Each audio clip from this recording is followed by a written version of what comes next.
हम लोग नीतीश कुमार पर कोई कमेंट नहीं करेंगे। नीतीश कुमार हमारे नेता रहे हैं, आज हम छोड़ के जा रहे हैं। इसका यह मतलब नहीं कि नीतीश कुमार में कुछ टिप्पणी को यहाँ पैदा लिए हैं, जनदाहा में चुनाव लड़े, एक बार जीते, उसके बाद वहां का कुशवाहा वोट नहीं दिया, काराकाट में कुशवाहा वोट नहीं दिया, तो सासाराम में कैसे दे देगा। नमस्कार।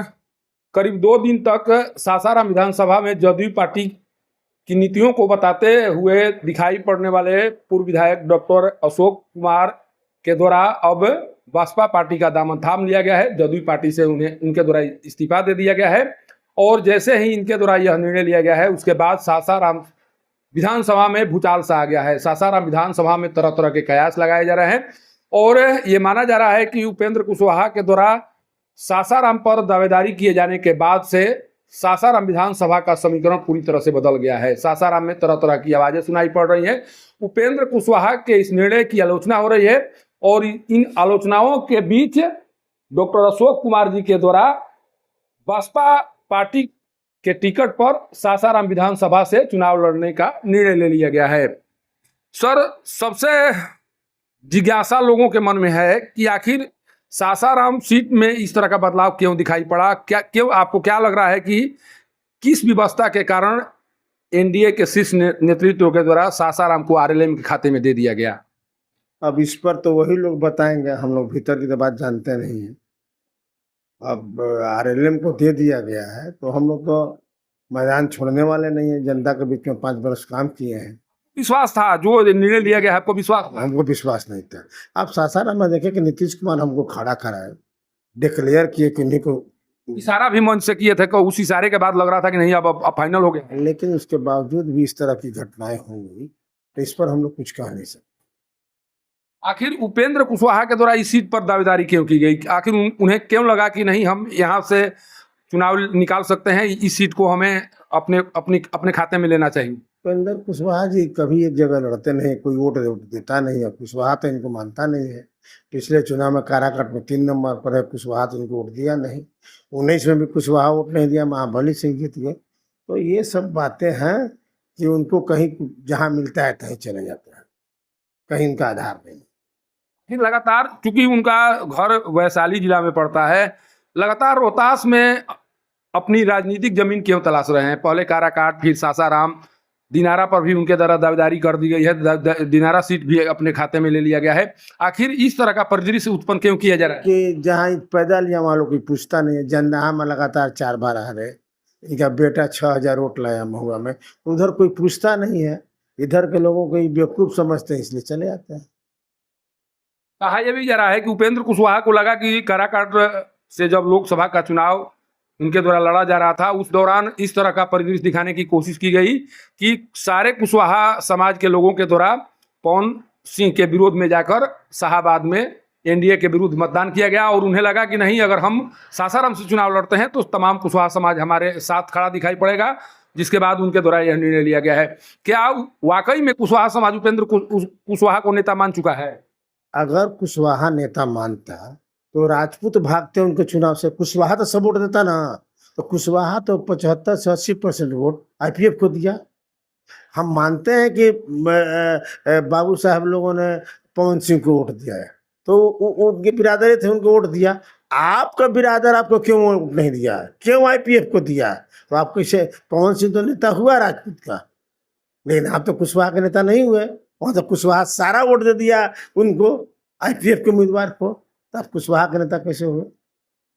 लोकसभा का चुनाव उनके द्वारा अगर काराकाट से लड़ा गया था तो काराकाट सीट से दावेदारी कर सकते थे, वहां से पत्नी को लड़ा सकते थे, फिर वहां से भागने का क्या मतलब? कुशवाहा कहीं वोटे नहीं देता है, नया सीट तलाश रहे हैं, यहाँ भी इनको वोट नहीं मिलेगा।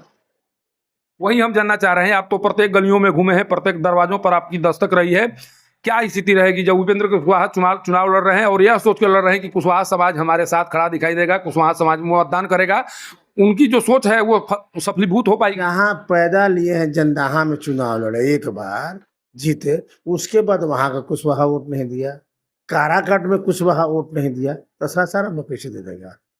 सासाराम में कुशवाहा नेता मर गए हैं, मर नहीं गए हैं, उनको कैसे वोट मिलेगा? अब क्या होगा सर? आप शायद बसपा पार्टी से चुनाव लड़ने की तैयारी कर रहे हैं, कब नामांकन होगा आपका? 18 तारीख को। नामांकन होगा। अच्छा, ये निर्णय किस आधार पर लिया गया है? बसपा पार्टी का जो जनाधार है उसे उसके बारे में पता है क्या? डॉक्टर अशोक कुमार अपने कार्यों के बदौलत इस चुनाव को फतह करेंगे, या बसपा पार्टी के जनाधार होगा वो कारण जिसके आधार पर उन्हें लगा कि नहीं सासाराम से चुनाव लड़ना चाहिए? आप तो वहाँ के लोकल हैं, आप जानते हैं कि हम काम करने वाले आदमी हैं, और हमारे जैसा काम करने वाला कोई आदमी वहाँ नहीं है। तो काम तो आधार है, ये है। बाकी आप जैसे शुभचिंतकों का सपोर्ट, पार्टी का सपोर्ट, चुनाव जीतेंगे। काम तो आधार रहेगा, क्योंकि जिस तरह से आपके द्वारा काम किया गया है, काम के आधार पर भी आप लोगों से अपील कर सकते हैं, लोग मतदान कर सकते हैं। लेकिन जो परिदृश्य अभी दिखाई पड़ रहा है वहां पर, जिस तरह से दावेदारी की जा रही है, जिस तरह से यह बताने की कोशिश की जा रही है कि अब हमारी जीत पक्की हो चुकी है, महागठबंधन की तरफ से इशारा इस तरह से किया जा रहा है, कहा जा रहा है कि अब कुशवाहा समाज में फूट पड़ चुकी है और कुशवाहा समाज बढ़ चुका है, अब वहां पर महागठबंधन को जीत से कोई रोक नहीं सकता है। ये क्या? कुशवाहा समाज में फूट फूट कहाँ पड़ा है? और जहाँ 80-90% वोट मिल जाता है, 100% माना जा रहा है, तो हमको 80 से 90% वोट मिलेगा, तो फूट कहाँ पड़ा है?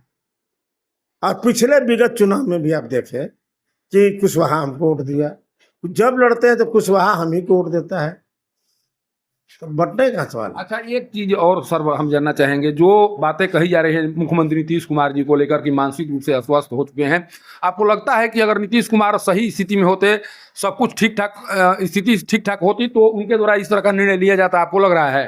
हम लोग नीतीश कुमार पर कोई कमेंट नहीं करेंगे। नीतीश कुमार हमारे नेता रहे हैं, आज हम छोड़ कर जा रहे हैं, इसका यह मतलब नहीं कि नीतीश कुमार में कुछ टिप्पणी करो। भाई, इस तरह का निर्णय अगर पार्टी के स्तर से लिया जा रहा है, जहां पर आरएलएम का कोई भविष्य दिखाई नहीं पड़ रहा है, आरएलएम के बारे में कभी चर्चा नहीं हुआ करती थी, ये निर्णय नीतीश कुमार जी का नहीं है, उनके साथ 3-4 जो लोग रहते हैं उनका निर्णय है, इसलिए मैं नीतीश कुमार पर कोई कमेंट नहीं करूँ। कहीं ना कहीं नीतीश कुमार को धोखा दिया गया है, दिया जा रहा है उनके लोगों के द्वारा।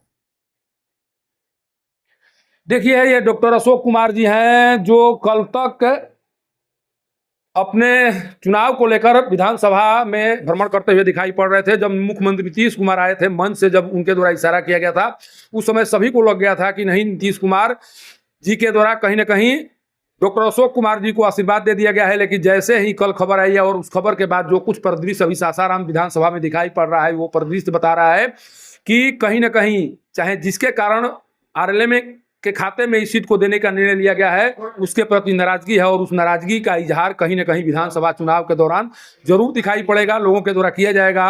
और साफ तौर पर कहा जा रहा है कि जिस सोच को लेकर उपेंद्र कुशवाहा सासाराम विधानसभा क्षेत्र में पहुंचे हुए हैं, उस सोच को कभी भी साकार नहीं होने दिया जाएगा। पटना से पब्लिक न्यूज के लिए सत्येंद्र चौबे की रिपोर्ट।